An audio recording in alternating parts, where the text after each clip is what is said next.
Thursday, May 18th, and this is Geeknights. Tonight we conclude Worst Week with a rundown of the worst people ever in the history of people. Let's do this!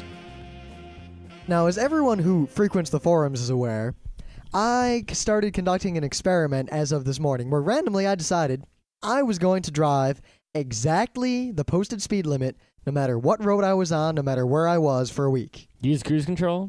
Yes, when I can. Cruise control doesn't work so well under about 40. Oh, in my car, it's like an exact thing. Yeah, well, most cars, I don't use it ever. The way cruise control works in most cars, it doesn't work so well, especially at low speeds or when there's traffic around, because you got to slow down and stop based on what's going on. But on the freeway, I just put it at 55 and went. And especially after my commute home today, I have somewhat revised my views regarding speed limits and speeding laws. Now, before, everyone knows that I speed a lot, and I think many of the speed limits out there are silly. And I tended to think that people who drove the speed limit were just driving too slow and whatever. My opinion is completely different now. It is not only silly to have these laws, it is dangerous to actually follow them. I almost got run off the road because I was going 55 on the freeway. So how did they run you off the road? People would coming up behind me, they'd get right on my ass, and then they'd swerve around me because there was traffic in the left lane too, as fast as they could. I almost got clipped by someone. People were passing me in the shoulder at one point, and I made this huge clusterfuck of traffic all as far as I could see behind me as people were fighting with each other to try to get around me. Yeah, it's what happens on these two-lane roads. You see on 84, on my way to work, traffic will just be going nicely, and then some truck will get behind a slower truck, both going well above the 55-mile-an-hour speed limit. So the faster truck will pass the other truck on the left. Then 1 million cars, including me, will line up behind the truck in the left lane. And then when the truck finally gets in the right lane, all the cars will finally get going and spread out again. But me, one little car going 55 in the right lane, not even doing anything sitting in the left lane. I was following the letter of the law, and I was only screwing up traffic and endangering myself and others. Yep. This isn't cool. Nope. I'm going to try to do this all week and see if the trend continues. But I think the end result is going to be that it is actually dangerous to follow the speed limit on most freeways. Yep. We knew that already. Well, eventually we're going to do a Thursday show on speeding. Yep. And speed laws and all that. I went real fast home today. Yeah. Real fast. Oh, okay. So, long time ago, I don't know, months ago, search on frontrowcrew.com for, this story, and you'll find we talked about it when it was just a rumor, but finally today, it's true. Seagate, the company that makes the hard drives that I buy, is buying Maxtor. The company that makes the hard drives I buy. There you go. So now me and Rim both buy hard drives from the same company. What does this mean? It means there's going to be less competition for hard drives. Which isn't that big of a deal right now because hard drive prices have pretty much bottomed out. Yep. It means that Maxtor's drives are a little less reliable than Seagate's, some people say. Yeah, some people. A lot of people say the other way, too. There's really no data. Yeah. Someone really should do a thing. We know that Western Digital's crap. Used to be. They're a lot better than they were a long time ago. Yeah. But anyway, it means that there'll probably be a lot more products available with the Seagate label on them. It means that Seagate will be an even bigger, more powerful, dangerous computer company, probably as big as the likes of Intel and AMD and all those. Actually, I see a lot of good coming out of this because Seagate had a lot of proprietary patented technology in their hard drives. A whole lot. Maxtor had an equal body of proprietary technology in their hard drives. Now, this conglomerate company, Seagate, with all of that under them, can use the IP from both to make better drives. Yeah, and then they'll buy Western Digital, and then that'll be it, the end.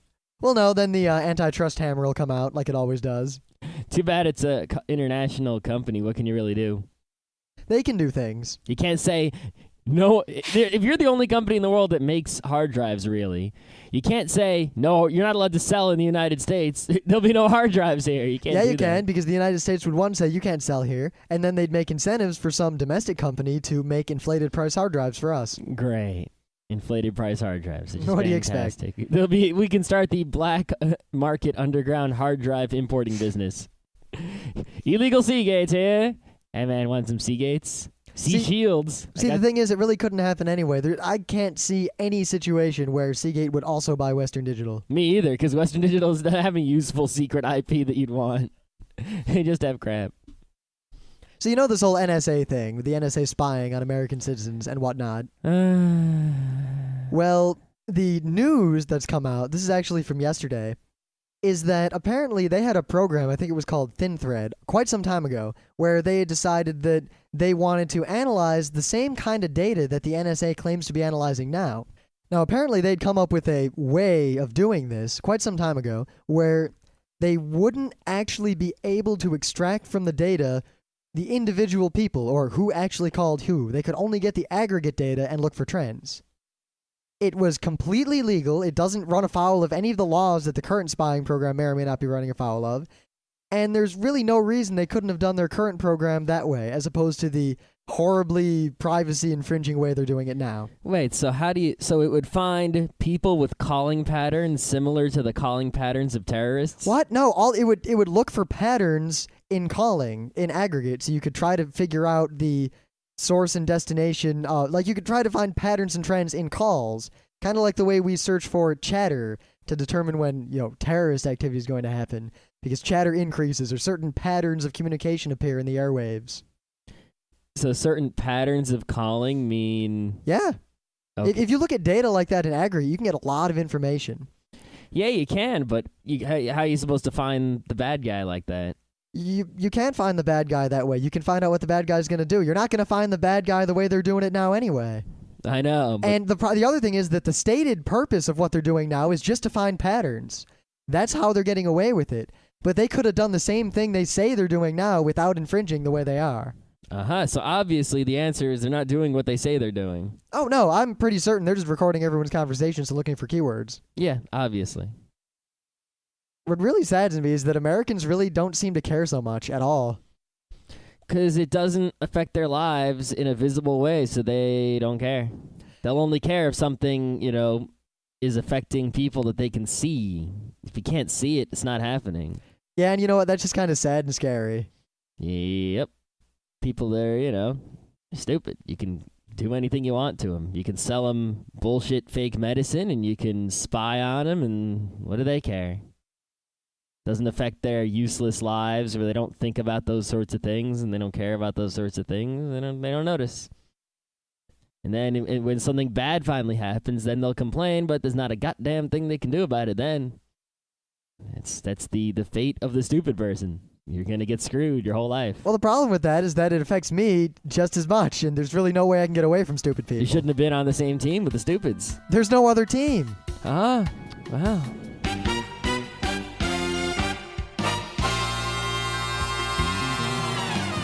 So in the spirit of worst week, I have a worst thing of the day. How bad is it? Well, let me just say that I really like amusement parks and roller coaster parks. Oh, it is a worst. That's right. Awesome. So I grew up in Michigan near Cedar Point, which is the roller coaster capital of the world. It's the biggest roller coaster park that has ever been. They have more roller coasters than anyone. I love roller coasters. Apparently this guy went to Egypt. And in Egypt, he saw this amusement park. He decided he wanted to go in. Was it next to the pyramids? Was it Pyramid Park? No. Was it Sphinx City? It wasn't even Egyptian themed. If anything, it was Derelict Shack themed. What? It was look at these pictures. It looks like zombies killed everyone in an amusement park. This is a set for a movie. It is not an amusement park. However, it's actually an amusement park.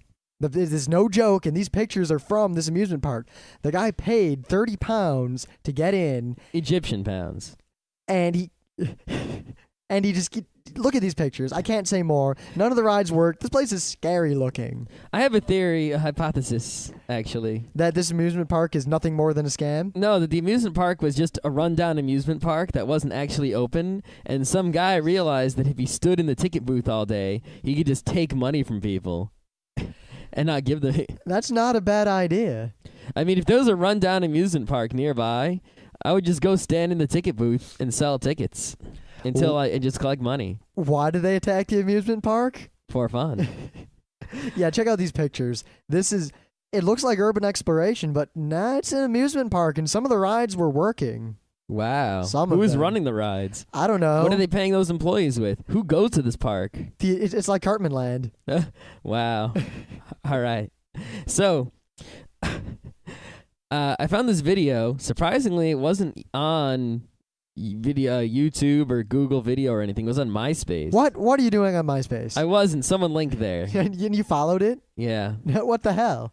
Well, it was worth it because this video is, well, in the video, let's start, are some old-timey videos. I think someone said the video might be from Hugh Hefner's Playboy Penthouse from the early 60s. Uh-huh. Of course, who knows what it could be from. But regardless, it's an old black and white TV show of some sort, or movie or something, of two really cool jazz dancing guys named, I think, Al and Leon. And they do this awesome swing jazz dance of old-timiness. These guys can dance, though I wouldn't really consider that old-timey.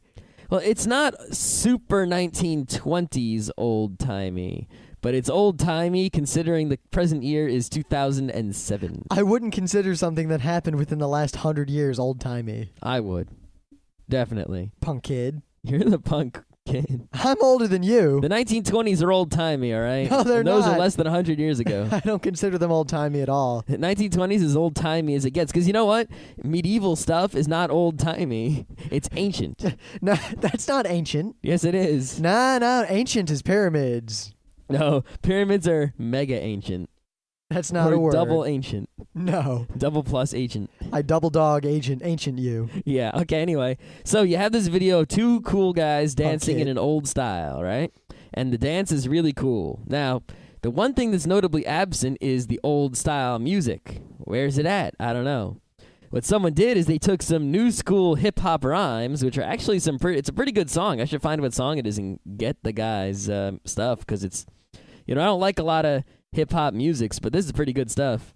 And he puts it right on top of this video of old school dancing, and it works really well. It looks like he synced the timing up somehow. Yeah, it's like as the guys dance. I think what the thing is, it must be that either the beats per minute of the old song or match that of the new hip hop song, or they sped up or slowed down the video slightly to get it to match the beats per minute of the hip hop song. Or he made the song especially for this video that he found, which would be extra cool. Yeah.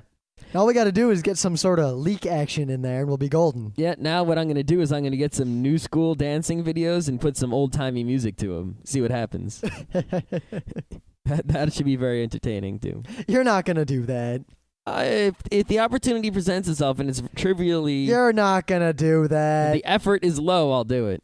You realize it wasn't until just now that I finally decided to do my Wonder Woman Superman remix. In fact, for some reason, I didn't think about it all day. And then as we sat down to the podcast, I'm like, oh, yeah. And I suddenly started doing it. Oh, yeah. So everyone knows, what was it, last week, I think? Yeah, we were talking about Free Comic Book Day. We were talking about Free Comic Book Day, and in the Justice League Unlimited free comic book, there was one page in the comic where if you remove the text and just looked at the pictures, there were some sexual innuendo implications. The best part, just when Superman's standing there behind Hawkgirl, and then he gets this stupid grin on his face as he grabs her shoulder. Yeah. So we took that, and someone scanned it in and sent it to us, and then I erased the text from the bubbles, and I put it on the forum. So if you go to frontrowcrew.com and go to the discussion forum, you can get this picture, and there's a contest to put funny text in the bubbles or modify the picture to be funny. There's no real prize except for everyone else will say how awesome you are. Yes, fame and fortune. Yep. Without the fortune. Without the fortune, just the fame. In a little tiny forum. But yeah, you should go and make parodies of this picture that are funny to amuse us. Yes, especially since after we're done, I'm going to submit the picture to FARC, and there's a decent chance it'll get into the Photoshop, because they love that sort of crap. Yeah, it's a good one. So if you guys get to it first, then you'll be all set to win the FARC one. Ooh. You know what you win when you win the FARC one? Fame without fortune? Not even that. No one ever actually looks at the thread to see who won, as far as I can tell. Really? I don't even vote. I just look at them. Yeah, that's right. They have that little voting thing, don't they? Yeah, they do. Oh. Sometimes it's just randomly enabled on threads that really don't need it, which leads to hilarity. A bunch of people vote for a guy that says, fuck you. There's always someone who posts something like a picture of Nelson and the lyrics to Iron Man. All right. Yeah. Anyway, you might have noticed we were a little quick on the news. That's because today's Thursday, and it's the end of Worst Week. And to wrap it up, we want to talk about the worst people ever. And not worst people that you know about. So we're not going to be talking about your Hitlers and your Stalins. Your Jesuses. We're not talking about those guys that everyone knows, your Pol Pots. Yeah. And we're not talking about those guys because everyone knows those guys. And girls, I guess there's some evil bitches in history too. I'm the Juggernaut. I'm the Juggernaut, bitch. I don't know why. I got to stop thinking about that stupid thing. Wasn't that yesterday's thing of the day? Yeah, it was. All right. We got to show it to everyone this weekend. We do. Because I'm the Juggernaut, bitch. Okay. Fuck you with my pig cane. So we're going to talk about the worst people in history that you probably either A, think were good people but were actually bad, or B, never heard of in your entire life, or C, you're so smart and know so much about history, you've heard this all before and you'll think we're stupid. Yeah. If anyone is C, that's great. Tell us who we should have listed. Yeah, I'd love, because basically what we did is we took people that we know that other people didn't know, and then we did some Google searching and added a few more people we just discovered, and that's that. And I'm sure there are plenty more evil, crazy, batshit bad guys that we can talk about. Yep. And once again, we decided to hold off on our worst people in the world ever that we personally know. You mean, well, I think that should be for hated week instead of worst week. Nah, there's some people we have met, mostly at cons briefly, who I think objectively are bad people. Yeah, they are bad people, but we could say worst people we know, personally. That would fit. Worst people we have been in physical proximity with for any amount of time. Well, because there are people that we might have been near some really terrible people and not known it, because we didn't interact with them in any way. True. Or we might not know their names or anything about them. Yeah, but we could usually smell them. We can. All right, so who do you want to talk about first? All right, I can think of so many. Yep. Let's start with an easy one. Because Scott actually, everyone remembers William Randolph Hearst and Pulitzer. Newspaper guys. Famous newspaper guys. Now, the Pulitzer Prize is named after Pulitzer, yet Pulitzer was kind of a bastard.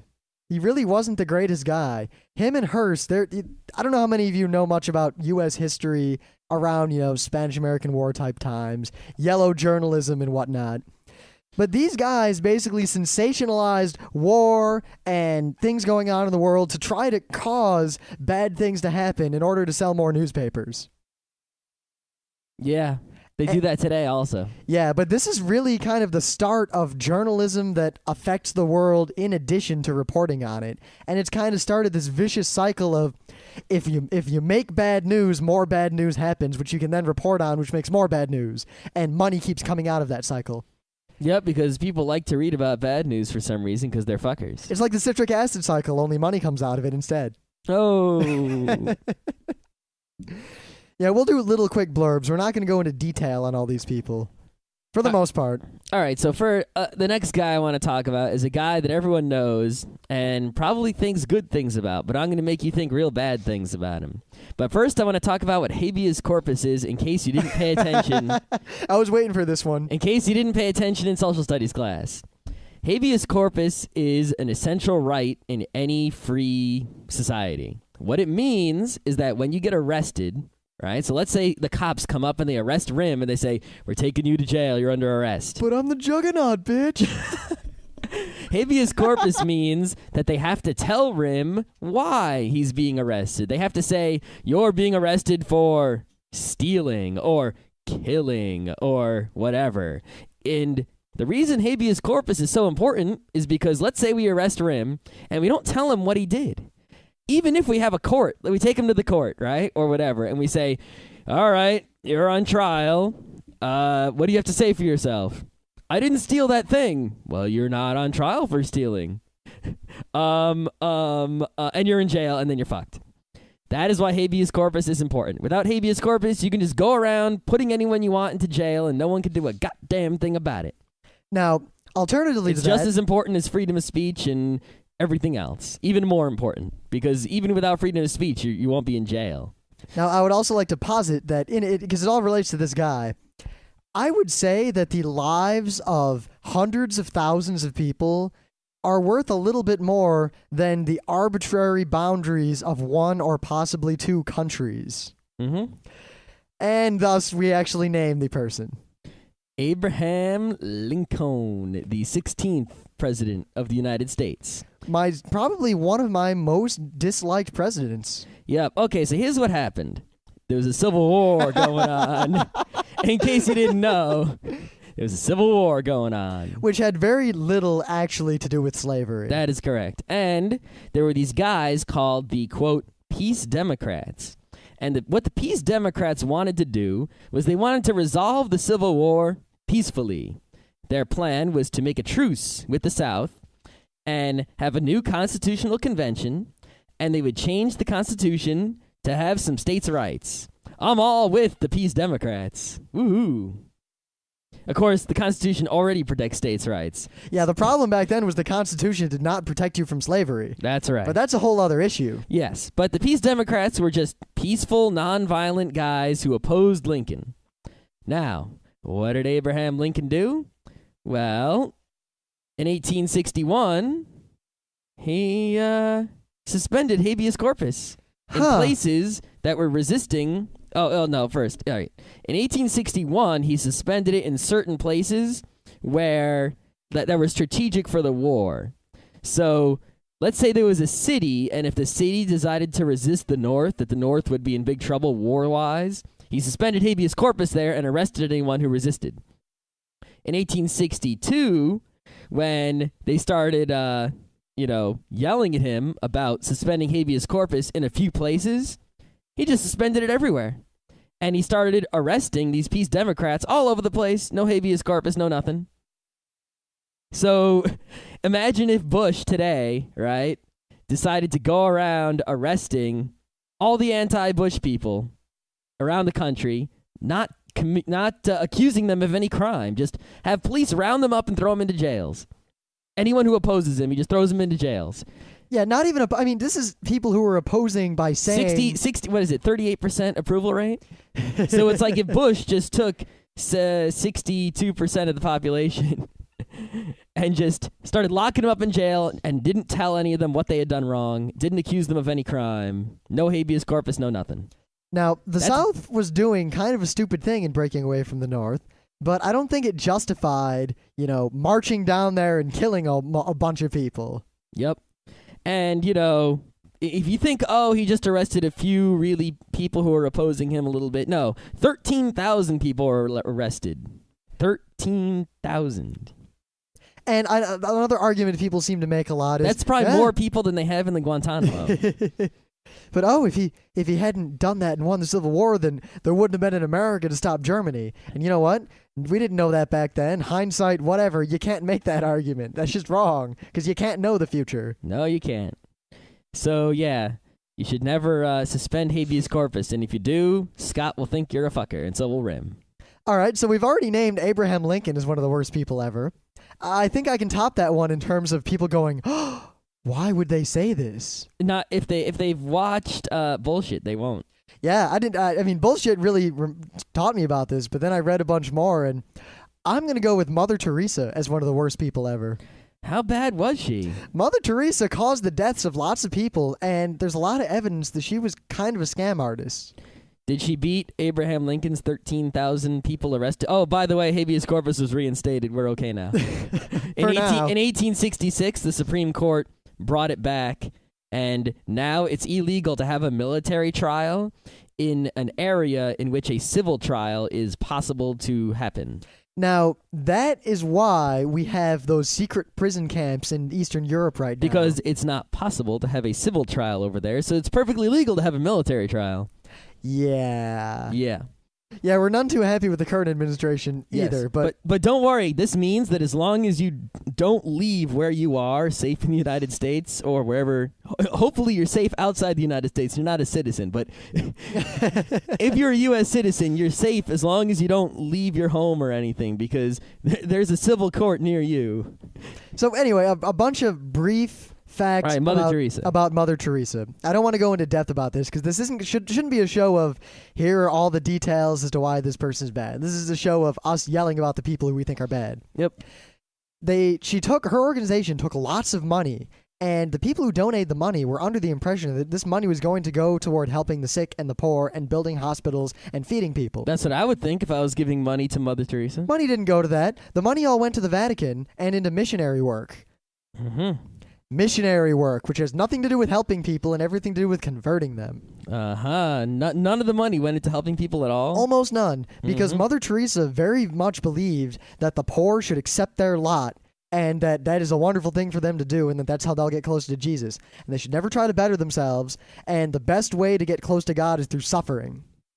Great.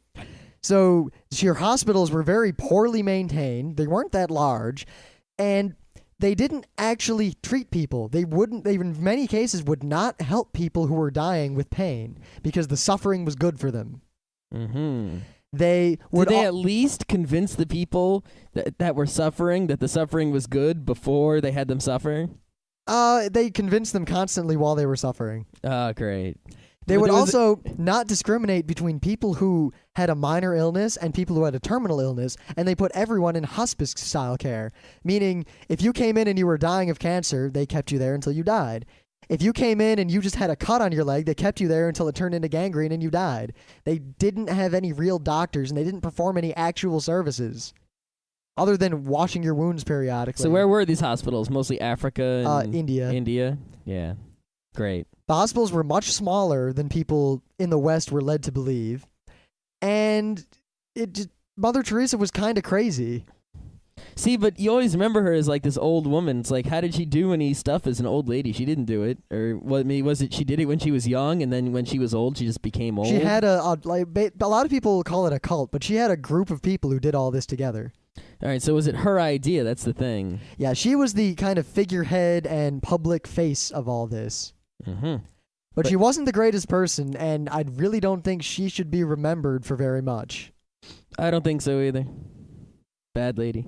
Bad old crazy lady. Of course, we haven't really talked about people who openly, directly killed a bunch of people. We'll get to that right now. Oh, but that's the most fun. I want dibs. No, because we got the one for the end that we really got to save. Oh, you want to save him to the end? All right. You want to do the Triple H, or you want me to start with Otto? I thought Triple H is the guy we're going to save to the end. Oh, I was going to save the guy we have a song for. Oh, okay. Fine, I'll do the Triple H. All right, then I'll start with Otto, because Otto killed people less directly. Okay. So Otto of Lagery, he is indirectly responsible for countless deaths in the Middle East and Europe. He started wars. He started a huge war that spawned at least 9 other wars as a result, and carnage and chaos and spreading of the Christian church. He was actually known as Pope Urban II, and he was the pope who called for the first crusade. So he invented the idea of the crusade. Yeah, a nation out near the Holy Land was asking for help to repel the Turks.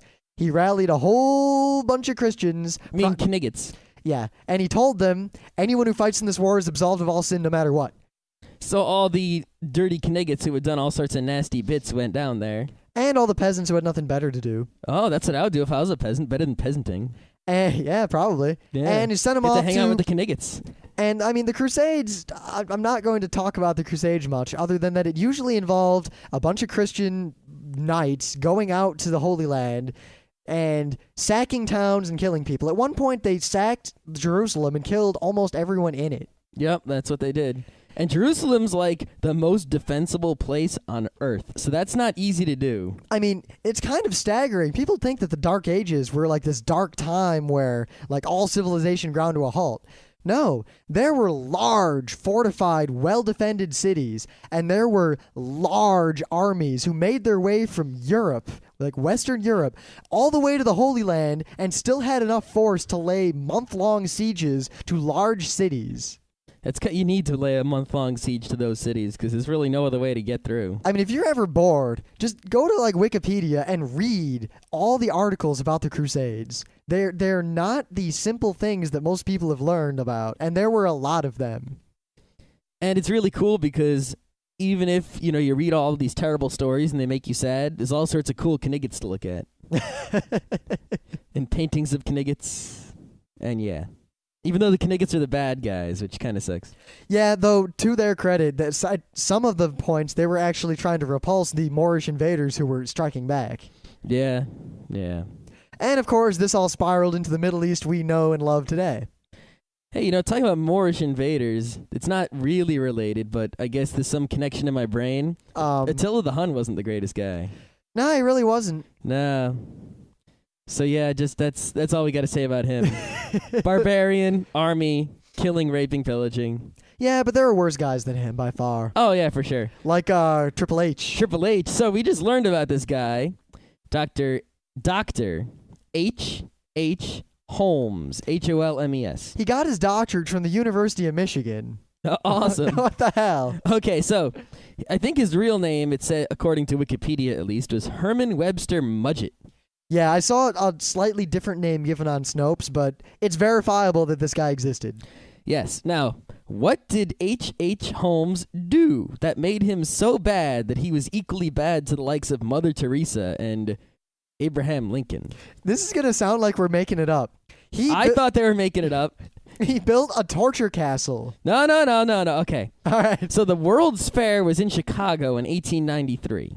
You know what the World's Fair is, right? I assume everyone does. It's something that doesn't really happen anymore because no one cares. Yeah, but the World's Fair was awesome, and the last awesome World's Fair was in Queens, New York. But anyway, in 1893, the World's Fair was in Chicago. So he built a hotel in Chicago so that he could make a lot of money because, hell, the World's Fair is coming to town. A lot of people are going to stay in a hotel. They'll stay in your hotel, and you'll make a shit ton of money. And World's Fairs, they're not like the summer fair that lasts a few months. The World's Fair lasts for years. So this is going to be quite a profitable business. Now, he built this hotel. And, he filled the hotel with gas chambers and torture traps and all sorts of evil, nasty bits. He called it his castle, and he hired all these different contractors. So, it's not like one guy built the whole thing and could call the police and say, hey, this guy built gas chambers. Like, one guy would lay the gas pipes, and then another guy would extend the gas pipes, and then another guy would make these rooms soundproof that, this is a sound studio or whatnot. And no one person could really figure out what was going on in there. Yep, the bottom story had shops, the top story had his office, and all the middle places had a maze of windowless rooms that were the hotel rooms. And the soundproof gas/torture rooms where he would lock the girls up that he was torturing, and he would just, on a whim, send the gas in and kill them. Yep. And he, of course, did all sorts of evil things. He had a chute that he would put bodies in, and the bodies would go right to the basement. And then in the basement, he had lime pits and various chemical means of disposing of bodies, in addition to fire pits and crematoriums and all sorts of fun stuff. Yep. And he was pretty nasty, this guy. They got him for, I think, 23 murders in the end, but it's estimated that he killed up to 200 people over the course of his murdering. Yep, and even when the World's Fair ended, he went around the country murdering and killing and all sorts of nastiness. They eventually caught him because his castle burned down, and the firefighters found there were all these human remains in it. Good job. And then there was investigation, and whoa. But don't worry, Triple H got his in the end. He was hanged. But here's the thing. This is great. Here's a funny story about when H. Holmes was hanged. He went up to get hanged, and he says to the hangman, "Don't bungle," which says, "Don't screw up my hanging. I want to just die right away." So the hangman, of course, hanged him. But he screwed up the hanging. He didn't snap Holmes' neck on the first go. So Holmes hung there for 15 minutes, strangling and dying slowly and painfully, which I guess is the worst way that they were going to make him go. So H. Holmes, bad dude. Bad dude. Real bad. Yeah. So here's another guy He's from the 1400s. Ooh, back in the day. And he was French. Okay. Are you quite finished? Yeah. And his name was Gilles de Rais. Gilles space DE space RAIS. Gilles de Rais. What did he do? Well, he was some military guy, an aristocrat. You know, he had a lot of money, whatever. To sum it up, he teamed up with these two other people, and he raped and killed little boys. A lot of them. How many? God. Too many. Basically, the scary part isn't how many he did it to. It's that what him and his friends would do is they would, like, torture little boys, rape them, whatever, mutilate them, scary things. Oh, fun. Yeah, and then they would put, like, the heads, like, on stakes of whatever boys they had that night, and then, like, decide amongst themselves who was the most beautiful. Wow, that's like something out of a terrible manga. Yeah, these guys are just, like, extreme sadists of nuttiness with the little boys and little girls. Although this guy preferred little boys. Huh. And basically what happened is the church, like, wanted to get his land or something.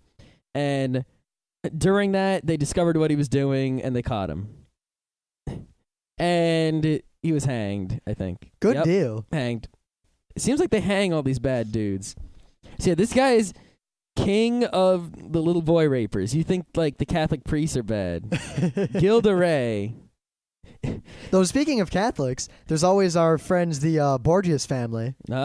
Poisoners. Poison. Even though, because actually the poisoning Borgias family, they probably did poison a lot of people. There's a lot of evidence that they did. But there's also a lot of evidence that much of the writings and stories about this family were largely just propaganda by their enemies. Because remember, the winners write history, and it's very hard to tell historically whether writings about someone are accurate or if they were just the writings of other people's opinions of them. Yeah, it says actually some people say that Gilles de Rais might have actually been just a normal dude, and the Catholic Church, wanting to, get him for whatever reason, made up all this stuff. But that's probably unlikely in this particular case, but it could be. We don't know. No one was alive in 1400. No one knows Gilles de Rais. Yeah. None of those Catholic priests or whatever is still around. Well, this applies to our last one, too, which we're not going to say till the end. Well, no. The last. Yeah, the last guy we're going to talk about, because there's a lot of evidence that, I mean, the last guy was a bad dude, and he wasn't all together there in the head. Well, let's hold on, because he's the last dude. You don't wanna... but I just want to say that there's evidence that he wasn't nearly as bad as people have written about him. Yep, but that's fine. Let's move a little away from the death and you know what I just thought about was a bad guy? Who? Rasputin. Rasputin. Yeah, he was a bad guy. The Russian queen. Yeah, I pretty much rank him with all those randy pseudoscience, mess with people, culty crazies. Yep, he's just like all of them. L. Ron Hubbard, bad guy. Yeah, I was about to say L. Ron Hubbard. I don't think we need to say why L. Ron Hubbard's on the list. Nope. Xenu, real bad guy. I mean, what the hell? He nuked billions and billions of people. That's not cool. No, it's not. But L. Ron Hubbard didn't nuke people. The made-up alien made-up nuked people. You get the idea. Those indigo children will come get us now. Oh, they will. But let's back away from death and move toward corruption a bit. Because I'd like to name two of the most corrupt individuals in American history. Mm-hmm. We've got Boss Tweed of Tammany Hall. Very briefly, he was the head of probably the largest, most corrupt political machine to ever grace the world. More corrupt than what we have now? Imagine going around a city, grabbing hobos and paying them with liquor to vote, and then going from district to district, having them all vote for you. We should do that now. It's tougher now. Not that much tougher. I could have said any name when I went to vote before. Yeah. They don't check. They're just the only people running the voting booths are old people who have nothing better to do. Mm-hmm. Or punk kids whose parents made them do it or their school made them do it. Mm-hmm. But along with Boss Tweed, I'd like to talk about my favorite president of the United States, Taft. That fat fuck. Oh my God, that guy is fat. Fat disgusted. He was fat and corrupt. There's a speech of his that I was going to play in this podcast, but I don't want to bother with cleaning it up. Tyrone, you fat... Okay. Read about Taft. He's just the most useless, corrupt president ever. Teapot Dome scandal. You think Watergate's bad? Go check out the Teapot Dome real estate scam. Not to mention just the rampant corruption and bribery that was going on in Congress and in his administration. This guy basically just became president and then just did a bunch of corrupt, evil things to get lots and lots of money and evil and whatnot. That's all he did. Nothing useful. He was also incredibly fat. He looks like he's a corrupt guy when you... He looks like a big ball with a little head on top of it. With a mustache and a funny hat. Yeah. And it's old-timey. Although not, it's more old-timey than the dancing video. I mean, I can't think of many people politically who have been more corrupt than Taft and Boss Tweed. Yeah, I mean, not even people we have today. They're not going around liquoring up. Maybe Diebold with just fixing the election machines. Yeah, it's hard to say. It's actually easier to talk about older people than newer people because it's hard to see now what the ramifications of people's actions are going to be. Yeah, back in the day, also, stuff was obvious. Like, hey, look, there's a guy liquoring up hobos and telling them to vote. Yeah. Nowadays, it's, they made some machines. Grumble, grumble. At least back in the day, people were just corrupt. Like, I'm a corrupt dude, I'm doing corrupt things. Now it's hard to tell if people are actually corrupt or just stupid. Yeah. Maybe back in the day, they couldn't tell if people were corrupt or stupid either, and that's why it took so long, and now we realize they were corrupt. I think history will vindicate us. Maybe. I could love to see the history books. The history books now say all the people in the past were evil. The history books 200 years from now, all the people in the past are stupid. Stupid, stupid, stupid.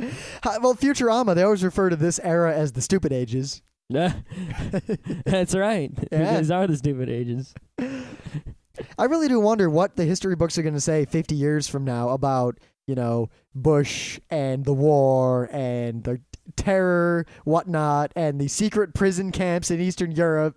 Depends who writes the books. Go back to 1996 and tell someone the U.S. in the year 2005 is going to start building secret prison camps in Eastern Europe.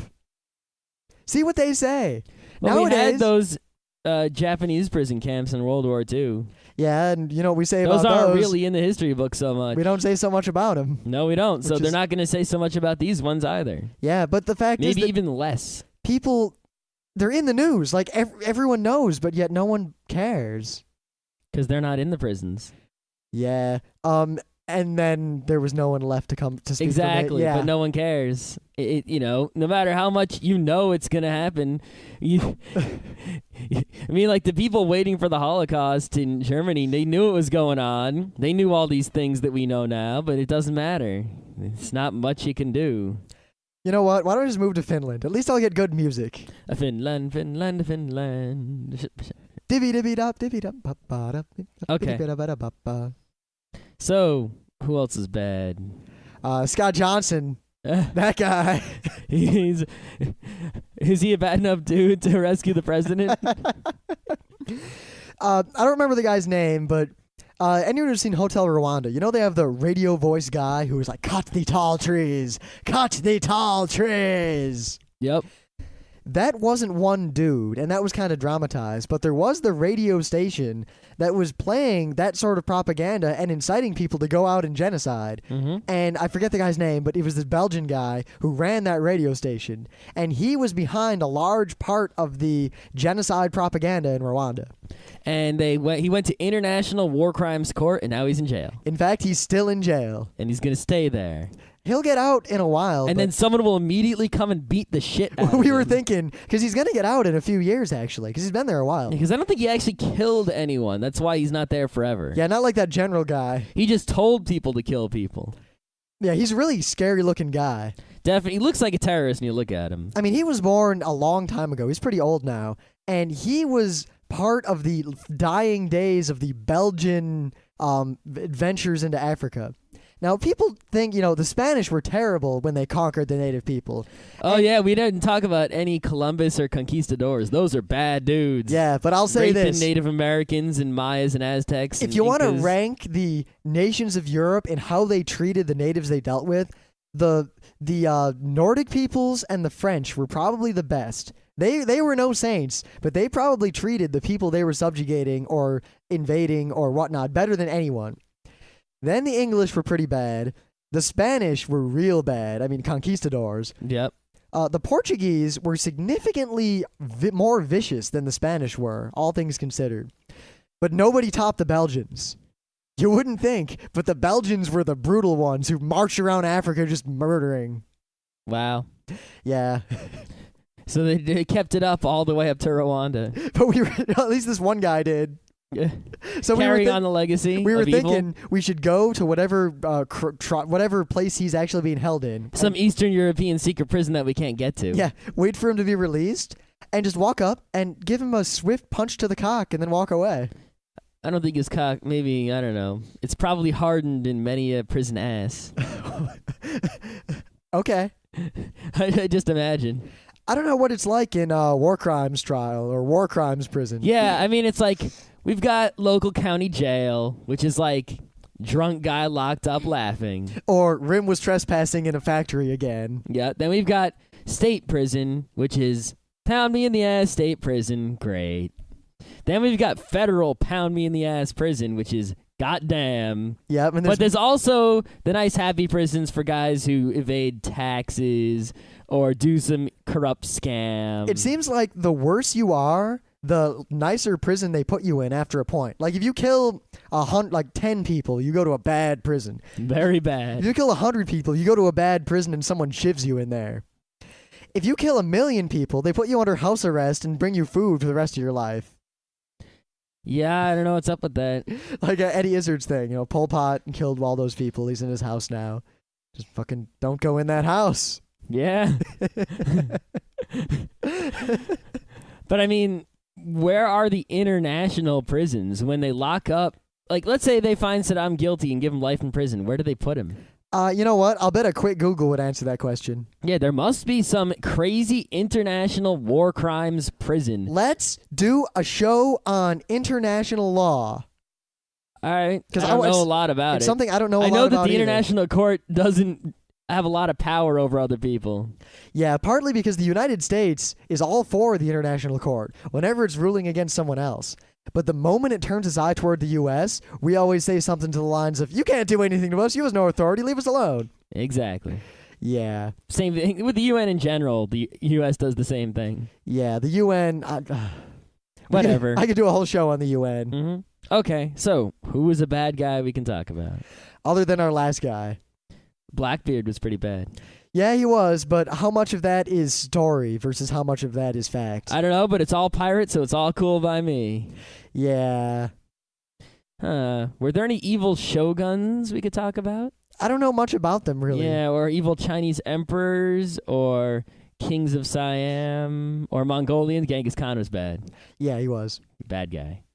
There's a whole line of Russian patriarchs who were variously evil and corrupt. Oh, I know who's bad. Pancho Villa. Pancho Villa. Pancho Villa was bad. And you know what? While we're at it, Che Guevara. Yeah, kind of bad. Not as bad as Pancho Villa. Yeah, but Che Guevara is one of those people where a lot of punk kids and college kids and people out there who are all, like college socialists, they always they have the poster of Che and they always talk like, ooh, he understood, or they look at him as this hero. And he was just a warlord fighter like anyone else in that era. He wasn't anything special. Yeah, and he was a fairly brutal, murdering person. His face and that, the piece of artwork that depicts his face is just like iconic. Yeah. Actually, I do want to see Motorcycle Diaries, which is a semi-documentary about him, but is mostly just fluff. Yeah. But it looks good. I'll see it one day. Yeah. So Pancho Villa. Pancho Villa, a lot of people think he's this funny guy, and he was really just a murdering, thuggish kind of bandit. The U.S. sent troops to try and get him in Mexico. They failed. He eventually... Now, this is a funny story, and I'm led to believe that this is true, but it's really hard to verify 100%, but it's said by his second in command, the guy who held him in his arms as Pancho Villa died, that Pancho Villa's last words were, "Don't let it end like this. Tell them I said something." Now, if that's true, what kind of asshole was his second in command to tell that story to anyone? You know, when your boss is Pancho Villa, someone who is so bad that a long time later, two idiots doing a podcast put you on their list of bad guys, then your second in command isn't going to be the greatest guy. I just like our list. It's like serial killer, evil guy, Abraham Lincoln, Mother Theresa, serial killer, evil guy. Yeah, because they're all bad. Yeah, there's a lot of serial killers we left off. Oh, Charles Manson. Yeah, the Boston Strangler. Yep. I mean, Bin Laden's a bad guy. Jack the Ripper. The problem with Jack the Ripper is we don't know about Jack the Ripper because of the mystery. Not only does no one really know who he was, DNA evidence just now show, like I saw this while we were doing the show, leads people to believe that the person who killed many of the people claimed to be killed by Jack the Ripper was actually a woman. Great. And Jack the Ripper may or may not have existed. Yeah, it might have been like Jesus. A lot of people were killed by thugs in that time, and a lot of people were murdered. And you know what? I know who Jack the Ripper was. I got it all sorted out. He was shown in bat. Ah. That explains everything. Some Puerto Rican guy. It was just Maromi-chan. Some Puerto Rican guy. That's who it was. Yeah, we're getting kind of silly here. We can't think of any more specific people that are worth talking about. I think we can. All right, but then we're going to have a lot of us padding time out on the air while we think of it. Because I said I'm not cutting anything out of this episode. Oh, not even silence? No, not even silence. We got to keep talking. Oh. Yeah. Rim's a bad guy. Yeah, I've murdered thousands. Millions. There are a lot of South American dictators who are pretty bad. Yeah, I blame most of that on the U.S. because most of those dictators are ones that our CIA put into power to keep the communists out. Yeah, we'd rather have some evil dictator in South America than a communist one. Well, I mean, look at what we did in the Middle East, too. We funded Iran and we funded Iraq and we got them to fight each other. And then when both of them said, screw you, America, suddenly we're all, in a tiff. We gave them the weapons. Yeah. All right, I can round out the list real easily. Rumsfeld, Ashcroft, Cheney, Bush, Karl Rove. I can write a little song. All the evil sultans, and the ayatollahs. Yeah, people who had the title Maharaja. Not all of them. No, not all of them, but many of them. Many, yes. Of course, many kings, too. Kings were often corrupt. King Evil, King Bastard. I am King Bastard II. I am Bastard, son of bitch. Ivan the Terrible. Ivan the Terrible was bad. Ivan the Terrible wasn't so bad. He gets a bad rap. Yeah, but he was still terrible compared to Peter the Great. Yeah. No, I want to point out, one, Peter the Great is kind of badass. I've got a biography of him. He was great. It's in the downstairs Just like bathroom. Alexander, who was also great. Alexander was kind of a... he wasn't as great as Peter, but he was still great. Do you actually know, or are you just going based on their titles? Well, I know he did some great stuff. What'd he do?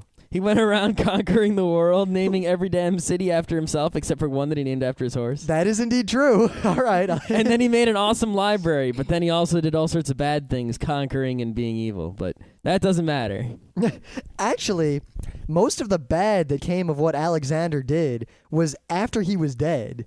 Yeah. Because the moment he died, all the people who were in a position to become the next leader looked at each other and said, and then there was a big fight and crazy wars. And it broke up into a bunch of pieces instead of being one giant piece that Alexander had. Not that one giant piece of anything is great. No, it's really bad, actually. I mean, look at the Peloponnesian Wars, and before there were really nation states, there were city-states, and there were all the Greek city-states, and they were all pretty much independent, and they were all pretty much constantly fighting with each other.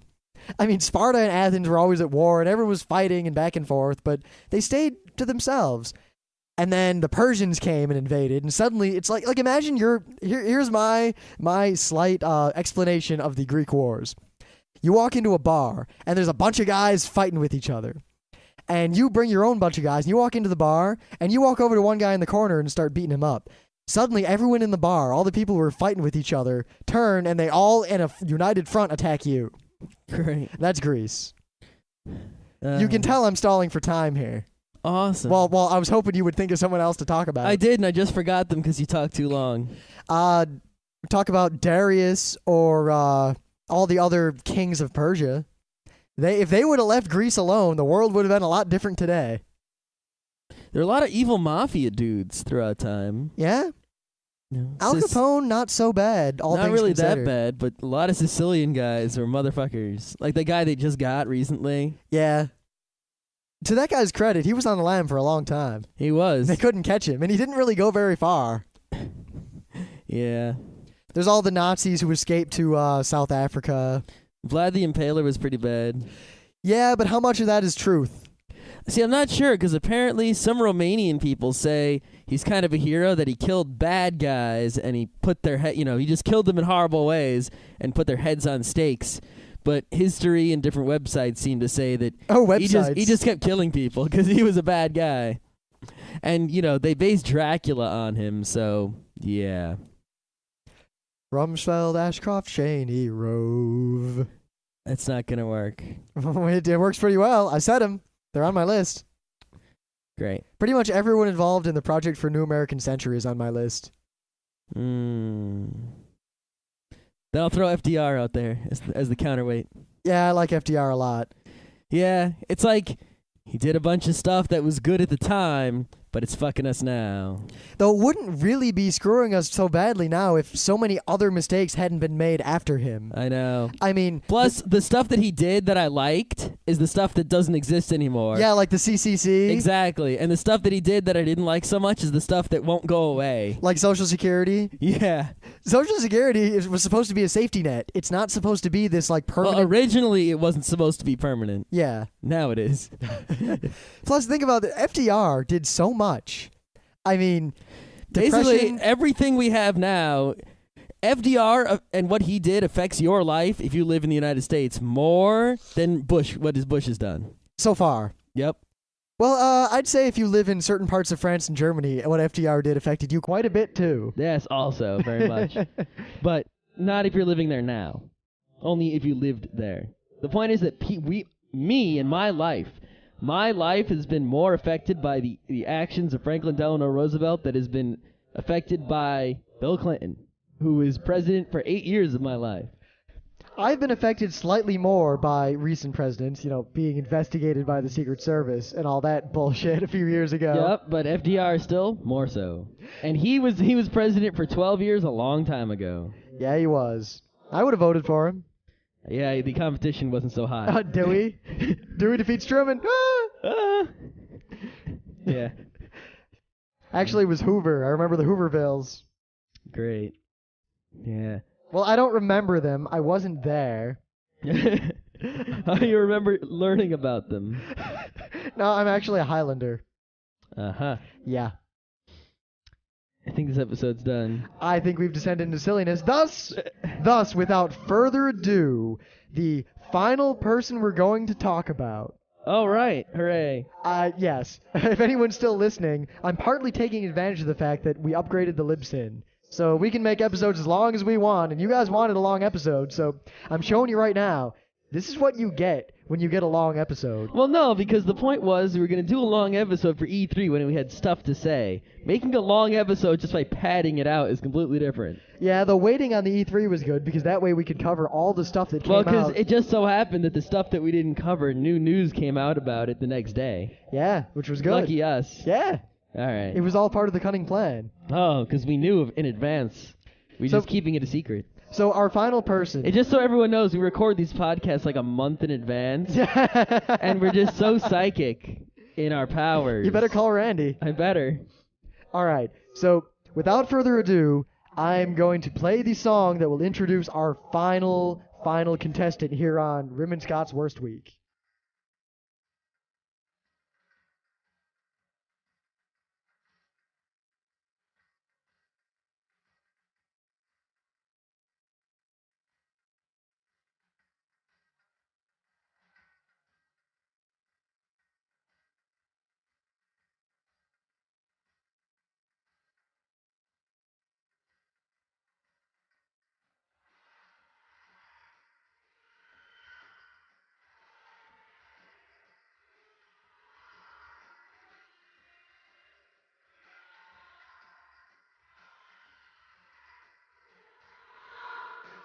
Emperor Caligula. There were a lot of Roman emperors that were pretty bad, like Nero. Yeah, Constantine. Yeah. Oh, we should talk about Constantine though.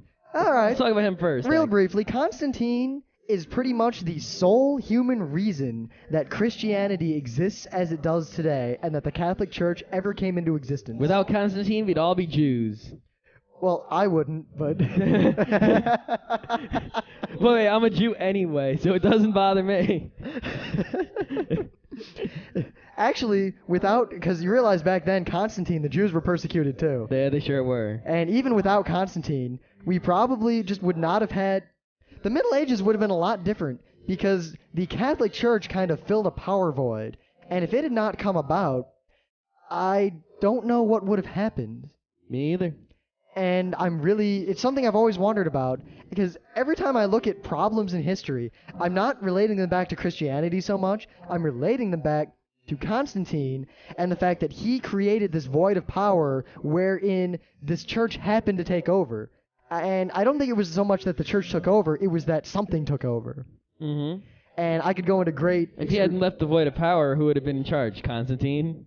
Well, I don't know. It wouldn't have been a religious institution, I don't think. No. Christianity could not have formed as it did, and I don't think there would have been an organization to control the failing pieces of the Roman Empire, and I think possibly the Byzantine Empire or all the small nations that appeared after the fall of Rome. History might have been a lot different. That's like a choke. You know, you play Chrononauts. Linchpin. There's linchpins, and you flip one of those over, and a billion other cards flip. That's one of those. Yep. I mean, it's weird to think that, all the things that happen in history, and it always comes down to, there's one little event, like dropping the atomic bomb, change history in crazy, unforeseen ways.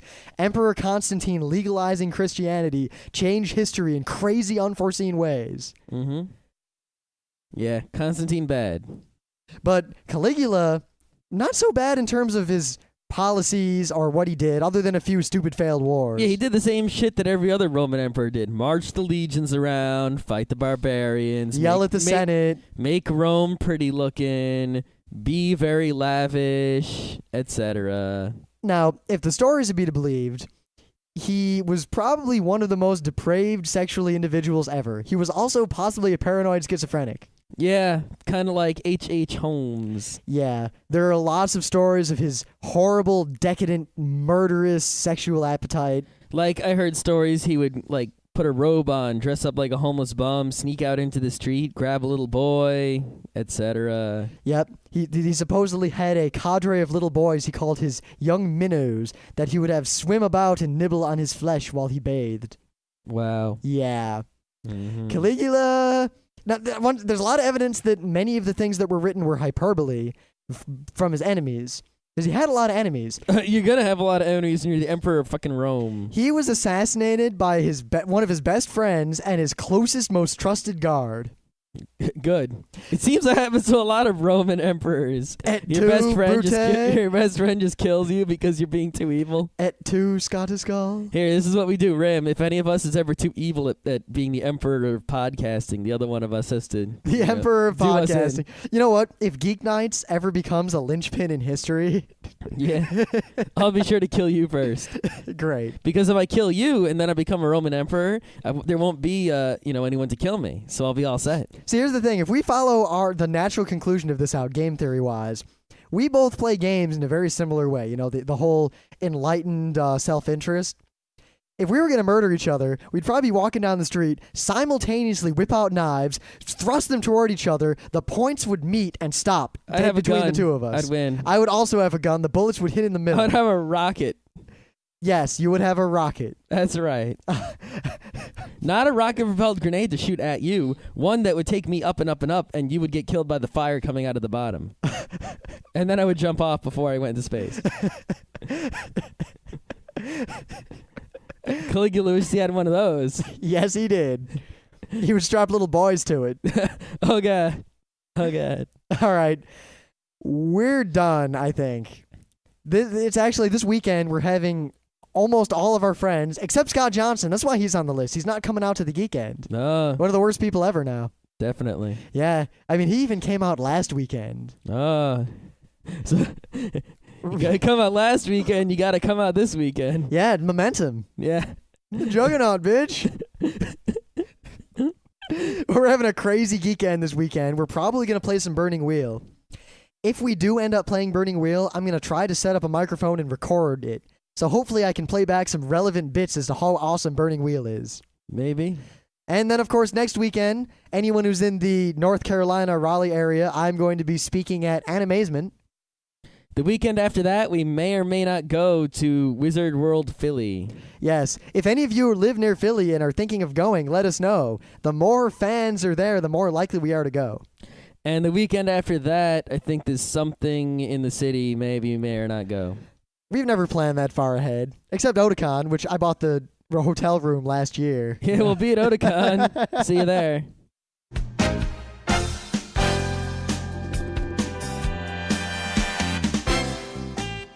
And that was Geeknights with Rim and Scott. Special thanks to DJ Pretzel for our opening theme.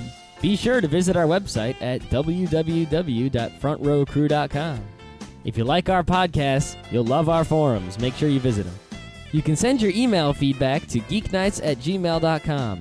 And if you want, you can leave us a voicemail at 206-333-1537. Geeknights airs every weeknight, Monday through Thursday. Geeknights is recorded with absolutely no studio and no audience. But unlike those other talk shows, it's actually recorded at night. So obviously the answer is they're not doing what they say they're doing. Oh, no, I'm pretty certain they're just recording everyone's conversations and looking for keywords. Yeah, obviously. What really saddens me is that Americans really don't seem to care so much at all. Because it doesn't affect their lives in a visible way, so they don't care. They'll only care if something, is affecting people that they can see. If you can't see it, it's not happening. Yeah, and you know what? That's just kind of sad and scary. Yep. People there, stupid. You can do anything you want to them. You can sell them bullshit fake medicine, and you can spy on them, and what do they care?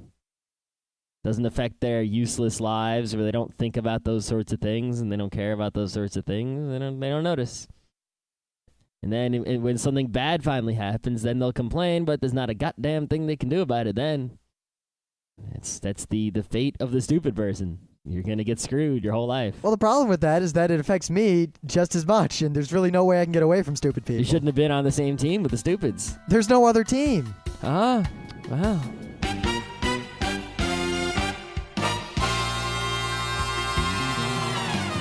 So in the spirit of Worst Week, I have a worst thing of the day.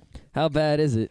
Well, let me just say that I really like amusement parks and roller coaster parks. Oh, it is a worst. That's right. Awesome. So I grew up in Michigan near Cedar Point, which is the roller coaster capital of the world. It's the biggest roller coaster park that has ever been. They have more roller coasters than anyone. I love roller coasters. Apparently this guy went to Egypt. And in Egypt, he saw this amusement park. He decided he wanted to go in. Was it next to the pyramids? Was it Pyramid Park? No. Was it Sphinx City? It wasn't even Egyptian themed. If anything, it was Derelict Shack themed. What? It was look at these pictures. It looks like zombies killed everyone in an amusement park. This is a set for a movie. It is not an amusement park. However, it's actually an amusement park. There's no joke, and these pictures are from this amusement park. The guy paid £30 to get in. Egyptian pounds. And he just look can't say, no, you're not allowed to sell in the United States. There'll be no hard drives here. You can't. Yeah, do you that. can, because the United States would say you can't sell here, and then they'd make incentives for some domestic company to make inflated price hard drives for us. Great. Inflated price hard drives. It's just what do you fantastic. expect? We can start the black market underground hard drive importing business. Illegal Seagates here.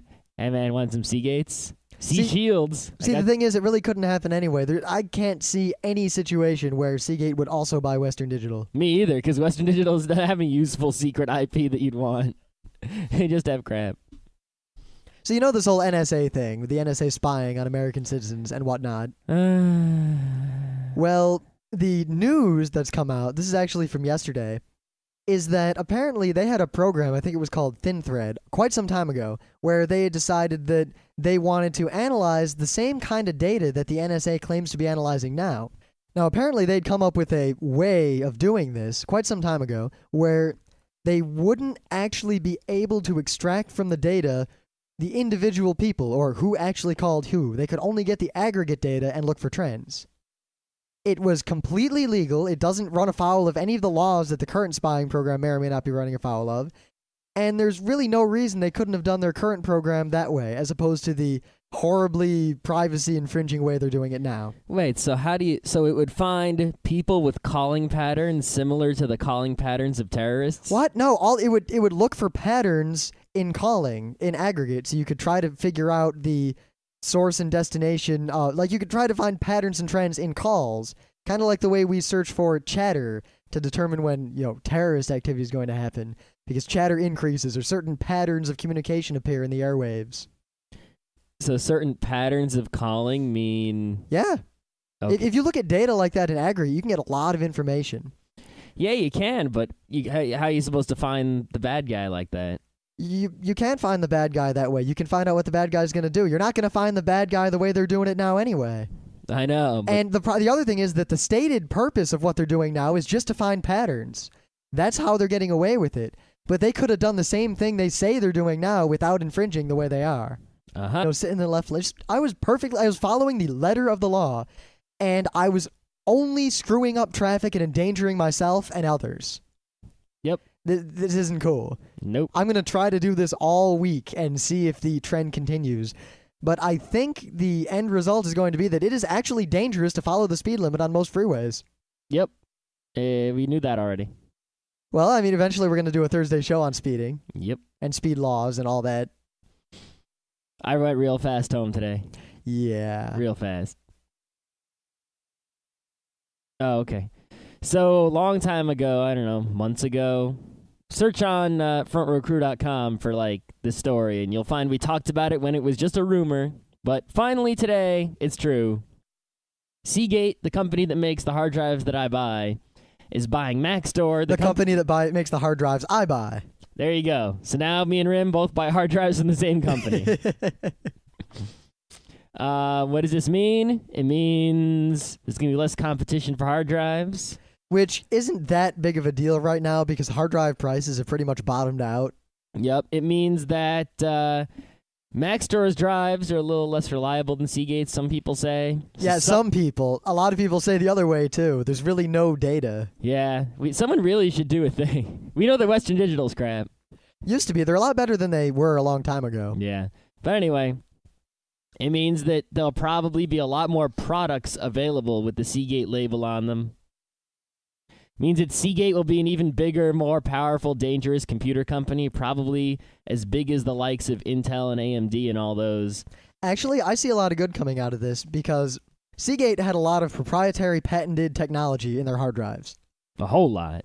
Maxtor had an equal body of proprietary technology in their hard drives. Now, this conglomerate company, Seagate, with all of that under them, can use the IP from both to make better drives.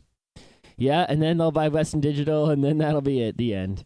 Well, no, then the antitrust hammer will come out, like it always does. Too bad it's a international company. What can you really do? They can do things. You can't say, no, if you're the only company in the world that makes hard drives, really, you can't...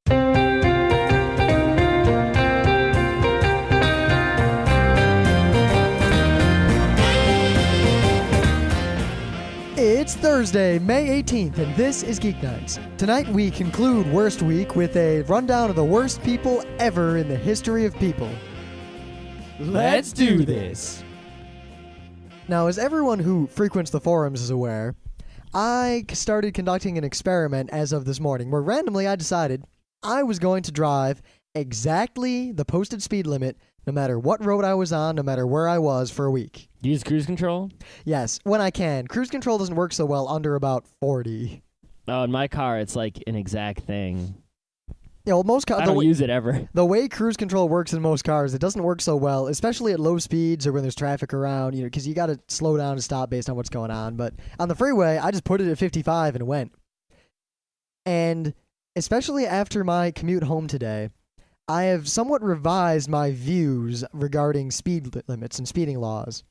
Now, before, everyone knows that I speed a lot, and I think many of the speed limits out there are silly, and I tended to think that people who drove the speed limit were just driving too slow and whatever.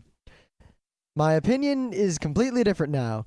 It is not only silly to have these laws, it is dangerous to actually follow them. I almost got run off the road because I was going 55 on the freeway. So how did they run you off the road? People would coming up behind me, they'd get right on my ass, and then they'd like swerve around me because there's traffic in the left lane too, as fast as they could. I almost got clipped by someone. People were passing me in the shoulder at one point, and I made this huge clusterfuck of traffic all as far as I could see behind me as people were fighting with each other to try to get around me. Yeah, it's what happens on these 2-lane roads. You see on 84, like on my way to work, traffic will just be going nicely, and then some truck will get behind a slower truck, both going well above the 55-mile-an-hour speed limit. So the faster truck will pass the other truck on the left.